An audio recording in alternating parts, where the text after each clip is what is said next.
En fait, si vous croyez que je suis tout petit, c'est que Jimmy, en fait, mesure 9 pieds de haut en ce moment. C'est ça ce qu'on le voit pas. Vous vous souvenez de Jimmy? Attendez, masser sa table de même, bien comme il faut. Jimmy a fait une entrevue avec Laurent des Mystérieux Étonnants. C'est disponible sur notre site Internet. On va la remettre en ligne bientôt.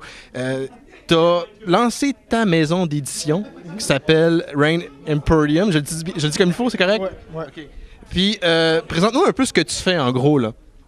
Ben là, je suis en tournée promo pour mon livre. C'est le premier tome, ça s'appelle La Dynastie du Trivial. Trichome Dynasty en anglais, fait que j'essaie les deux langues. Puis la raison pourquoi j'ai parti Rain Emporium, c'est de prendre la BD québécoise populaire et puis la rendre, l'élever au niveau international, faire un produit de qualité qui je peux prendre puis aller dans différents pays pour la présenter. En bout de ligne, tu te dis, j'ai pas trouvé d'éditeur, c'est que je vais moi-même publier mes affaires, mes projets à moi?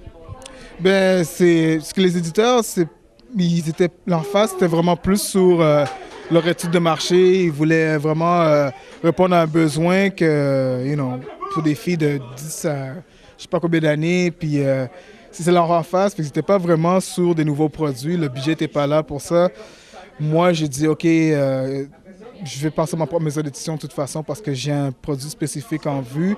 Puis je vais commencer une initiative québécoise à 100% pour le talent d'ici, puis vraiment leur donner, pour leur ouvrir la porte justement au niveau international, là, parce qu'il y a beaucoup d'artistes québécois qui travaillent en Europe et aux États-Unis, puis il n'y a personne pour les représenter ici. Fait que moi, je veux être la personne justement qui va les aider pour ça. Éventuellement, tu considères que tu vas pas seulement publier tes projets, mais celui de d'autres artistes, de d'autres auteurs, de d'autres dessinateurs? Absolument. Écoute, qu'on collabore justement entre artistes ici, ça va aller de plus en plus vite, ça va aller mieux. Ça ajoute à la crédibilité justement de la maison d'édition, puis le monde va savoir justement que Rain Emporium, c'est là pour nous. Là. Est-ce que tu crois qu'il y a un marché pour la BD au Québec? Est-ce que tu penses que si on leur donne des produits, les Québécois vont acheter de la bande dessinée faite ici? Ben oui, déjà les Québécois, ils achètent la bande dessinée. C'est clair. Moi, j'allais en tournée justement l'année passée, j'ai fait les Comic-Con, j'ai fait les trade shows. Ça se vend en pelleté, le monde consomme, c'est malade ici en Europe. Fait que j'ai toujours été confiant que le monde voulait acheter ici. Pour ce qui est justement des autres publications avec la BD dite québécoise, là, en guillemets, je précise, c'est vraiment des petits coffee table books avec des dessins dessinés à la main gauche, des petits cribouillis. C'est cute, c'est artsy, ça son niche market, mais je ne considère pas ça de la BD québécoise. On est vraiment comme la ville elle est multiculturelle. On est ici à Montréal. Le talent ici, c'est différent. Ça appelle à différentes niche market. Puis la BD populaire marche très bien. Puis il y a de l'argent à se faire là-dedans, c'est clair.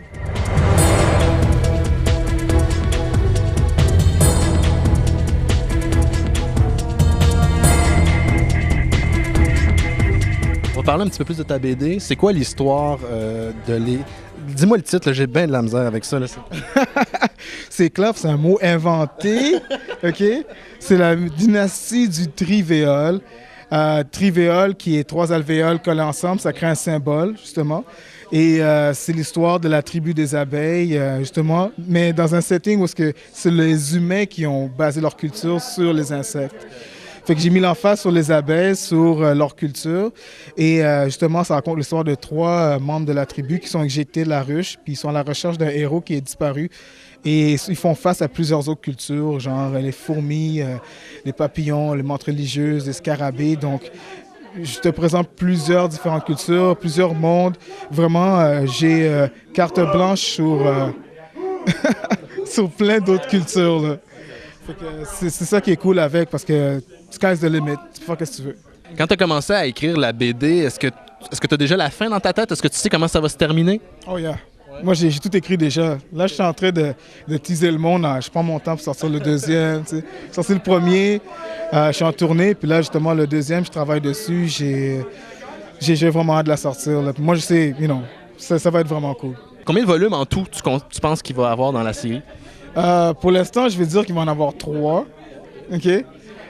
Puis on verra dans le futur, on va voir comment justement le monde répond à la dynastie du Trivial, puis justement s'il connecte avec les personnages, puis ça vaut la peine vraiment d'en faire d'autres. On verra. Puis est-ce que tu as des influences plus japonaises, plus européennes, plus comic book américain? Mais là, tu viens de nommer les 3 caractéristiques de ma...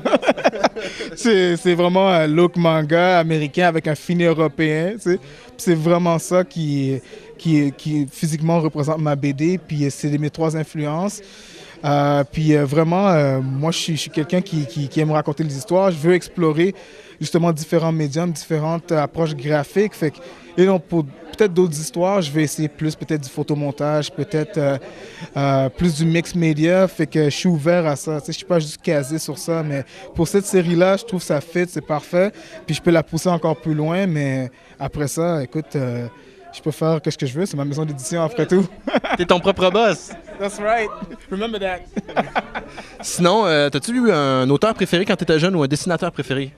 J'aime beaucoup Guarnido, j'aime beaucoup ce qu'il fait, j'aime Alex Alice, c'est 2 justement artistes européens.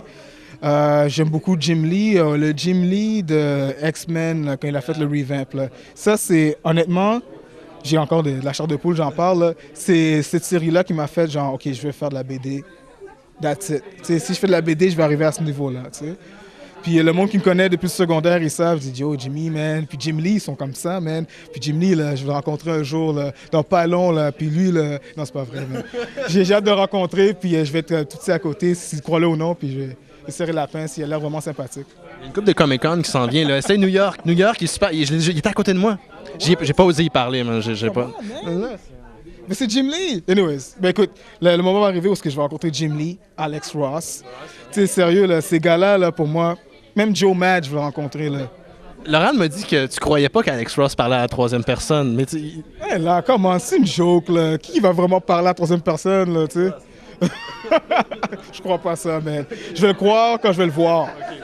Pour les gens à la maison, ton site internet? Mon site internet est tricomdynasty.com ou rainemporium.com. Au pire, vous mettez mon nom sur Google, Jimmy Suzan, puis connect the dots. Merci, Jimmy. Et merci.